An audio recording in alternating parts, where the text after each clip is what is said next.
Assalamu alaikum wa rahmatullahi ta'ala wa barakatuh. Allahumma salli ala sayyidina Muhammad wa ala ali sayyidina Muhammad wa sallim. Alhamdulillah. Yau za mu yi karatu ne cikin burjai. Za mu yi karatu ne akan abin da ya shafi yanayin tafiyar ranaku na burjai. Abin da nake nufi a nan shi ne tasirin waɗannan ranaku da muke da su a cikin sati. Kamar yadda muka sani ne, muna da Lahadi, Litinin, Talata, Laraba, Alhamis, Juma'a, Asabar. Kowane rana yana da tasiri a rayuwar kowane burjin. Wani rana kaza ranar samun kuɗinsa ne, wani kuma ranar rashi ne, wani kuma ranar ɓacin rai ne, wani kuma an fi so ka yi tafiya rana kaza. Ire-iren waɗannan abubuwan za mu tattauna a ciki. Duk da duba da cewa a matakin karatu na farko mun yi magana a nan channel namu na Shafa'u na cewa ranaku da muke da su a cikin sati akwai sa'idai, akwai kuma nahisai, sannan kuma akwai muntajizi guda ɗaya. Inda muka ce akwai ranar Litinin sa'idi ne, ranar Talata nahisi ne, ranar Laraba muntajizi ne, ranar Alhamis sa'idi, ranar Juma'a sa'idi, ranar Asabar nahisi, ranar Lahadi sa'idi. So wannan karatu ne zan ce matakin farko. Akwai karatun da ya ɗara wannan. Don idan ka tsaya ka auna, idan aka ce duka waɗannan ranakun sa'idai ne, sai guda biyu nahisai, ɗaya muntajizi. Kenan hakan yana nufin su ma masu burji irin su Himlu da kuma Aƙarabu ko kuma Jadyu da Dalhu da suka faɗa cikin ranar Talata da kuma Asabar a matsayin ranar sa'arsu. Kenan ranar Asabar da Talata idan ta zo ba su da wani abu na sa'a da za su samu ko kuma na jin daɗi, ba haka yake nufi ba. Akwai ranar Litinin ga wani burjin wanda yake sa'idi ne, amma a gurin wani burjin rana ne da ya kamata ya yi taka tsantsan domin abubuwa marasa daɗi za su same shi a wannan rana. So ire-iren waɗannan karatun muke so mu yi insha Allahu Rabbi a wannan bidiyo ɗin. Insha Allah tun daga kan burjin Himlu har zuwa burjin Hutu za mu ɗauka insha Allah. Za mu fara da burji na ɗaya wanda ya kasance shi ne burjin Himlu.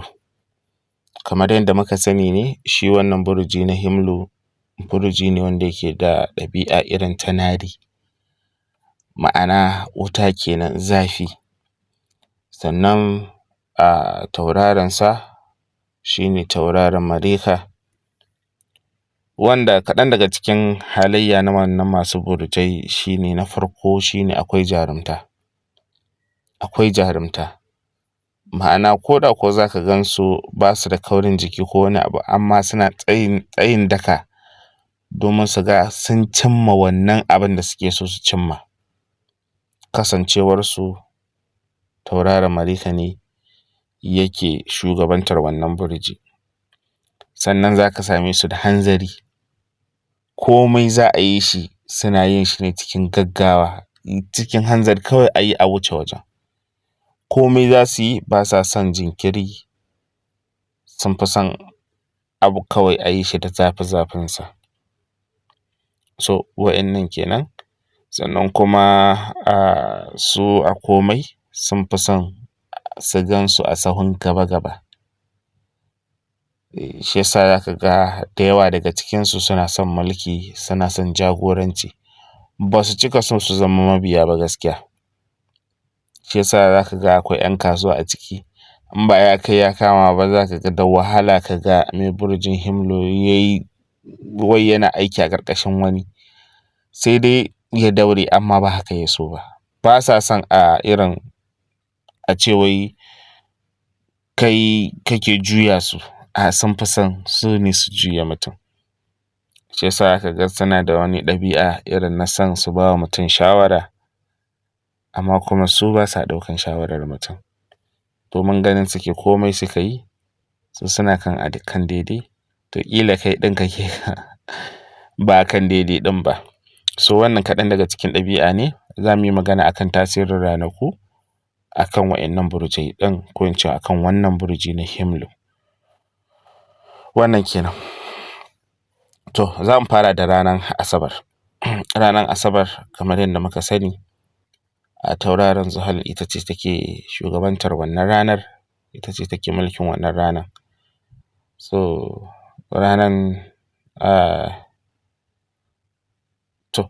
tana iya kasancewa mai kyau, ko in ce za ta iya zama rana ne da ayyuka ke tafiya a hankali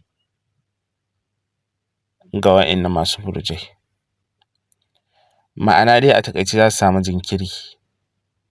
Duk son gaggawansu abubuwa za su zo musu a irin da nauyi, ko alkawari aka yi ba za a cika shi akan lokaci ba. Duk wani ayyuka dai da zai zo musu a wannan rana za su samu jinkiri a cikin yinta. Sannan kuma aka ce ana ba su shawara da su kiyaye fara babban abu da suke son samun sakamako da sauri. Kaga kenan wannan ba za mu ce rana ce mai kyau ba. Nahisiyar rana ne a gurinka kai mai burjin Himlu ranar Asabar. Ko kasuwanci kake so ka fara, kar ka bari ka fara shi ranar ranar Asabar. Domin za ka samu jinkiri kafin wannan kasuwar taka ta haɓaka. Ba wai ina nufin za ta lalace ba, amma kafin ka samu wannan sakamakon, ko kuma guri ne kake so ka je ka yi tafiya a wannan ranar Asabar ɗin, to ba lallai ba ne ba ka iso a lokacin da kake so. Dole ne za a samu wani abu na jinkiri da zai iya zuwa maka. Wannan kenan. Kaga kenan ko neman aure kake so, kada ka je ka nema ranar Asabar. Za a iya ɗaukan lokaci a ta tura abubuwa. So dai nahisiyar rana ce a wajenka, ba a son ka fara ayyuka masu kyau a wannan ranar. So sai a kiyaye. Sai mu tafi ranar Lahadi. Ranar Lahadi rana ne mai kyau ƙwarai sosai da sosai ga mai burjin Himlu. Kasancewar ranar tauraron Shamas ita take shugabantar, ko in ce take wakiltar wannan ranar. Wannan rana ce da take samun mai masu burjin Himlu suke samun kwarjini da ɗaukaka. Tana da kyau ga mai neman alfarma ko ganawa da shugabanni. So wannan kenan. Wannan masu burji na Himlu, wannan rana ne mai kyau. Rana ne da suke samun kwarjini, samun ɗaukaka. Sannan kuma za su iya su nemi alfarma a wannan rana ta Lahadi. Sai kuma ranar Litinin. Ranar Litinin rana ne wanda tauraron Ƙamar yake shugabanta. Ya kasance rana ne wanda mai burjin Himlu zai iya yi tafiye-tafiye a cikin wannan rana. Idan ka yi tafiya a wannan ranar, insha Allahu Rabbi ba za ka tarar da wani abin baƙin ciki ba. Za ka yi farin ciki da tafiya a wannan ranar. Amma na kasuwanci ne ko kuma na ziyara, insha Allahu Rabbi za a samu yanda yake da kyau. Sannan kuma tana da kyau ga zirga-zirga, amma ka kiyaye fushi a wannan ranar. Ba don komai ba, ka san rana ne wanda tauraron me yake da suna ruwa yake wakilta. Wato kenan wata ko Ƙamar ɗabi'arsa ruwa ne. So ka kiyaye fushi domin babu jituwa ta wannan ɓangaren. Idan ka yi amfani da fushi a wannan ranar, to za ka zo kana da na sani. Babu makawa za ka yi da na sani. So ka kiyaye fushinka a ranar Litinin. Duk wani abin da zai ɓata maka rai, ka san yanda za ka iya ka yi control. Duk da cewa an san ku kuna da ɗaukan zafi da wuri, amma ai kuna sauka da wuri. To ka yi haƙuri, kada ka ɗau wani hukunci, kada ka ɗau wani misali. Zan yi a ce tsakanin miji da mata, matar ta ɓata maka rai a ranar Litinin ka ce za ka ɗau hukunci a wannan ranar, daga baya za ka zo ka yi da na sani. So ka saisaita fushinka a ranar Litinin. To sai mu tafi ranar Talata. Ranar Talata, Talata ce rana ce wanda take shine ranar sa'ar ku, kasancewar rana ne wanda tauraron naku shi yake shugabantar wannan ranar, wato Marika. Rana ce ta samun nasara akan maƙiya, sannan fara sabon aiki da kuma nuna jarumta. Wannan dai a taƙaice rana ne da za ka iya kai aikin da yake da alaƙa da dafa'i, sannan kuma da tunkarar ko rinjaye akan dukkanin wani wanda kasancewa misali yake binka ko in ce yake maka ba daidai ba. To ranar Talata dai rana ne mai kyau a wurinka kai mai burujin Himlu. Sai mu tafi ranar Laraba. Ranar Laraba ta kasance tauraron Huɗuari ce take shugabantar wannan ranar. Rana ne na kasuwanci da kuma fasaha.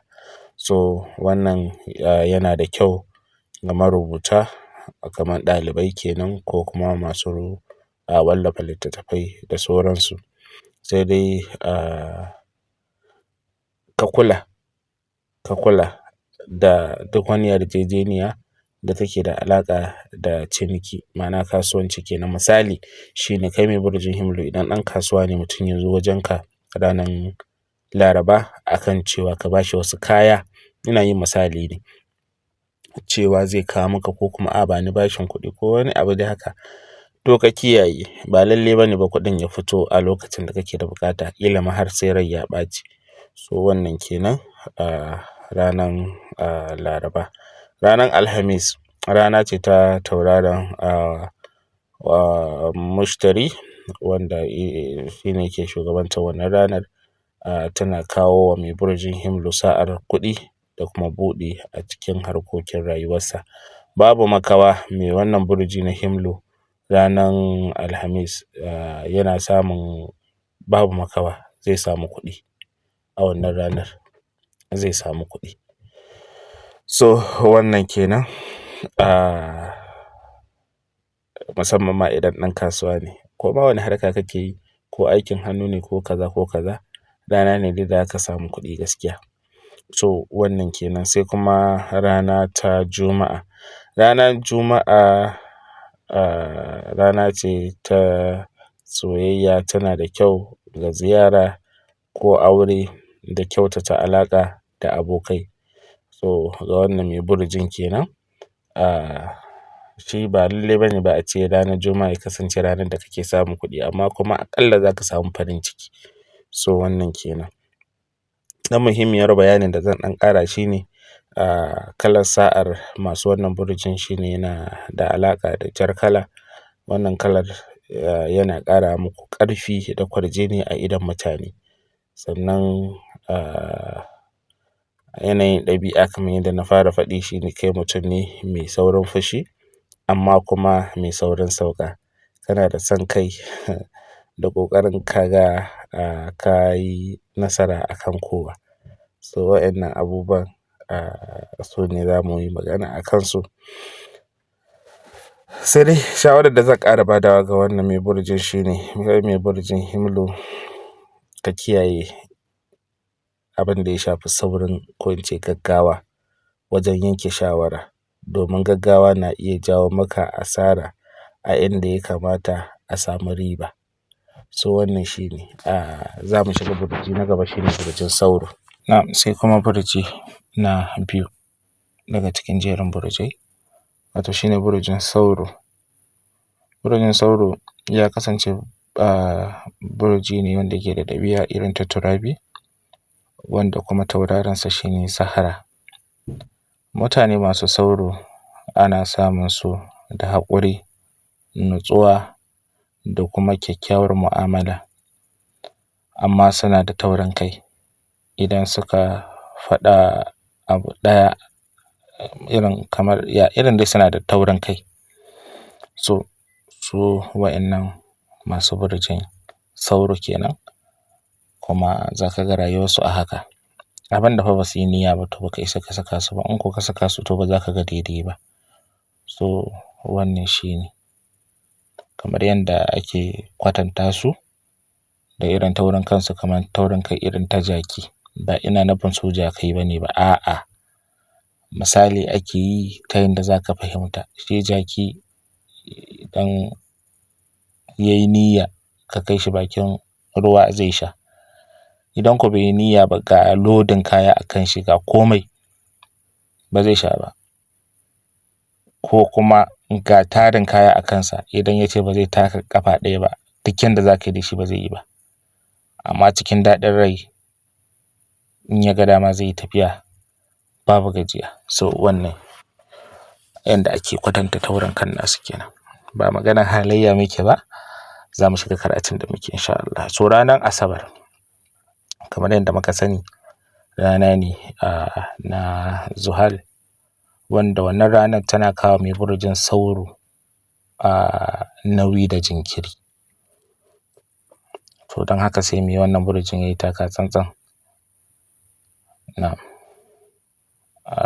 Wannan yana da kyau a ranar Asabar ya kasance ba wani abubuwa na nauyi sosai ba ne, ma'ana ba abubuwa ba ne ba wanda zai kasance na samun kuɗi ko na wani abu da zai mai da hankali a wannan ranar. Yana da kyau a ce rana ne wanda zai gyara gida ko kuma wata mu'amala da ba ta da kyau ko kuma abin da aka fara ba a gama ba, to yana da kyau ya yi shi a wannan ranar. Amma yayi taka tsantsan musamman ga abin da ya shafi tafiya. Idan ka ce za ka yi tafiya ba za ka kai da wuri ba gaskiya, za ka ji jinkiri.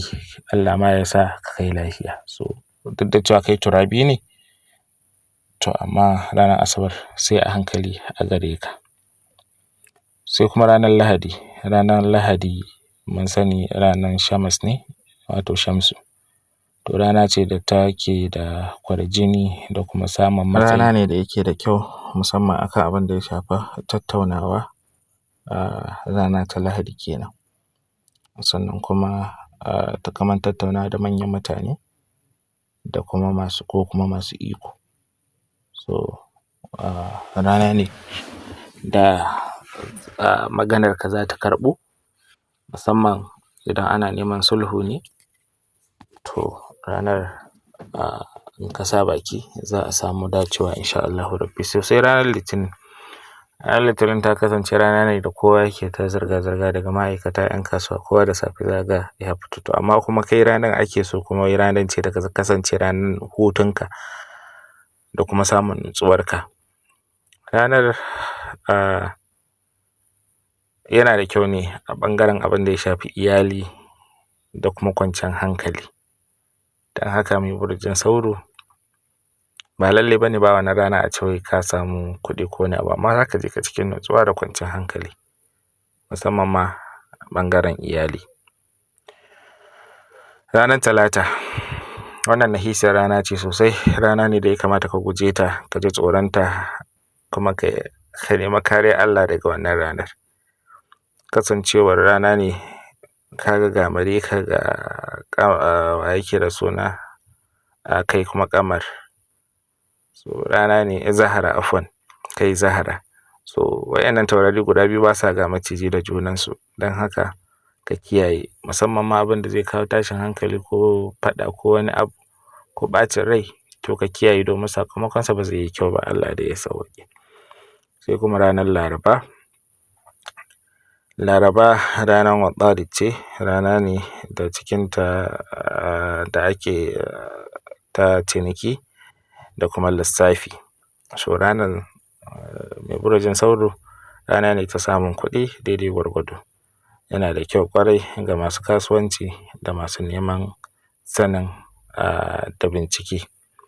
So wannan abin rana me yake da suna ranar Laraba rana ne mai kyau ga waɗannan burujai na sauro. Sai ranar Alhamis na tauraron Mushtari shi yake shugabanta wannan ranar. Rana ce ta arziki da samun buɗi. Yana kawo sa'ar kuɗi da kuma samun taimako daga mutane. so shi ma sa'idiyar rana ne ga masu burjin sauro. Ranar Juma'a dama wannan ita ce babbar ranar ku ta musamman ga masu burjin sauro, domin tauraron Zahra ita take shugabantar wannan rana, shi ne yake mulkar wannan rana kenan. Rana ce ta soyayya, kwalliya, aure, sanyaya saɓani da ke tsakaninka da wani haka, samun farin ciki da sauransu. So wannan kenan. Ɗan abin da zan ƙara wa masu wannan burjin shi ne kalar sa'arsu shi ne fari da kuma kore. Wannan idan ana amfani da waɗannan kalolin suna ƙara wa mutum kwarjini da jawo maka sa'a a rayuwa insha Allahu rabbi. Kamar yadda muka sani ne kaɗan daga cikin ɗabi'ar masu wannan burjin, shi mai burjin mutum ne mai son ƙyale-ƙyale, yana son ado da kuma abubuwa masu kyau, yana da juriya sosai wajen neman abin duniya, kuma bai cika saurin fushi ba, amma idan ya fusata yana da wuyar sha'ani gaskiya. So waɗannan su ne abubuwan da za mu iya mu faɗa a kai. To gargaɗin da za mu masa shi ne, shi mai wannan burji na sauro ya kiyaye taurin kai, domin hakan yana iya sa ya rasa wasu damammaki na rayuwa. Sai burjinmu na gaba da za mu yi magana a kai shi ne burjin Uɗarid. Kasancewar Uɗarid yana da ɗabi'a irin ta hawa'i, ma'ana iska kenan, kuma shi ne na uku a cikin jerin burjai da muke da su. Tauraron da yake wakiltar wannan burjin shi ne Uɗarid. Mutanen Jawza'u ana samun su da kaifin basira da kuma iya magana da kuma saurin gane abu, ko da yake suna iya zama masu ra'ayi biyu, kafin su fitar da abin da ainihi suke so, to sai sun dinga kwan gaba kwan baya haka dai kafin su wannan. To wannan dai kaɗan daga cikin halayyarsu kenan. To sai mu tafi cikin karatunmu, wato ranar Asabar ga mai burjin Jawza'u. Ranar Asabar rana ne da Zuhal yake shugabanta, to ita ma rana ne da suke samun nauyi, saboda tauraron Zuhal da yake wakiltar wannan rana tana iya zama rana ne mai burjin Jawza'u yake jin damuwa da jinkiri a rayuwarsa. So nahisiyar rana ce a gare ku, ana ba ku shawarar da cewa ku samu nutsuwa a wannan ranar.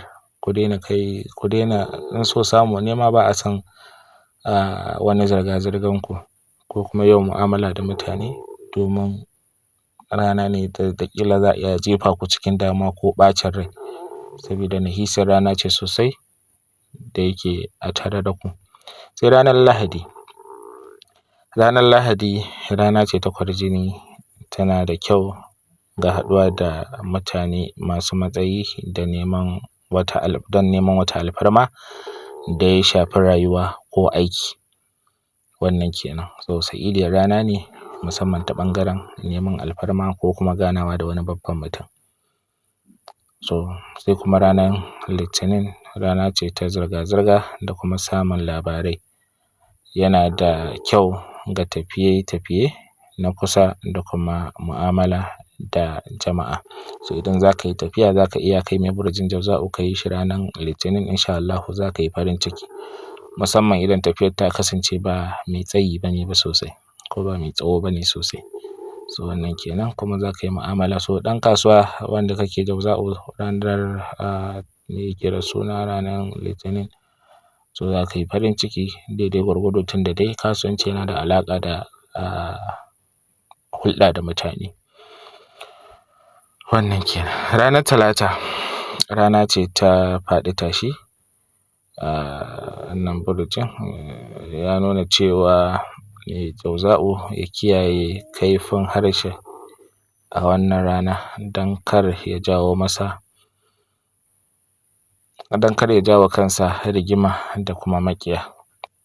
So ka kiyaye harshenka a ranar Talata. Duk abin da za ka faɗa ka tauna ta sosai kafin ka furta ta. Wannan kenan. Sai kuma ranar Laraba, Wannan ita ce babbar ranar sa'a da nasara ga mai burjin Jauza'u, domin tauraron kawar ɗarido shi ne yake wakiltar wannan rana. Rana ce ta kasuwanci, ƙulla yarjejeniya, marubuci, karatu da kuma samun kuɗi da cikin sauƙi in sha Allahu rabbi. So wannan babbar ranar ka ce. To sai kuma burji na ranar Alhamis, wanda ya kasance tauraron Uɗarid yake wakilta. Tana da kyau ga duk wani abu da kake so samun albarka cikin wannan abun, kamar neman aure ko fara sabon kasuwanci. So ka ga wannan ana samun duk wani abun da ka fara shi a wannan ranar, to za ka samu wannan ɗinsa albarka a cikinsa. So kai mai burjin Jauza'u an so ka yi aure ranar Alhamis. Saɓanin wasu da ake ce musu Juma'a, kai kuma Alhamis ne. So ka ga shi yasa wannan karatun yake da ɗan muhimmanci. To sai ranar Juma'a, wannan ga mai burjin Jauza'u, ranar Juma'a tauraron Zahra ne, wanda rana ne na nishaɗi da jin daɗi. Tana da kyau ga harkokin soyayya da kwalliya da kuma ziyarar abokanai.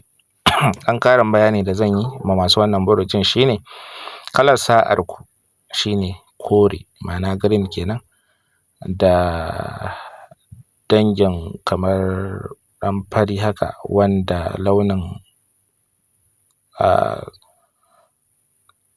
irin kore da kuma ɗan farfari haka yana da kyau gare ku. Wannan launin yana taimaka muku wajen nutsuwa da kuma ƙara kaifin basira. Ɗabi'ar masu wannan burjin za ka same mai wannan burjin mai son sani ne da kuma yawan hira. Kana iya yin ayyuka da dama a lokaci guda. So wa'annan mutane ne wanda suke iya sarrafa kansu a lokaci ɗaya, suke ta yin abubuwa daban-daban, wanda kamar Malam Bature yake cewa multitasking kenan ko, a yi wannan a yi wancan kuma duka a lokaci ɗaya. Gargaɗin da za mu yi a wannan bidiyon ga masu burjin Jauza'u shine, mai burjin Jauza'u ka kiyaye yawan damuwa, anxiety, ka kiyaye, domin tunaninka yana gudu sosai. So ka kiyaye yawan damuwa, ka dinga ɗan nema wa kanka abin da zai saka ka farin ciki. Wannan shine karatu akan burjin Jauza'u in sha Allahu rabbi. Za mu tsaya a nan. So daga bidiyon mu na gaba in sha Allahu rabbi za mu ƙara ɗaukan burji guda uku, wato Surɗan, Ha'uzdu da kuma Sumbula in sha Allahu rabbi. Assalamu alaikum warahmatullah.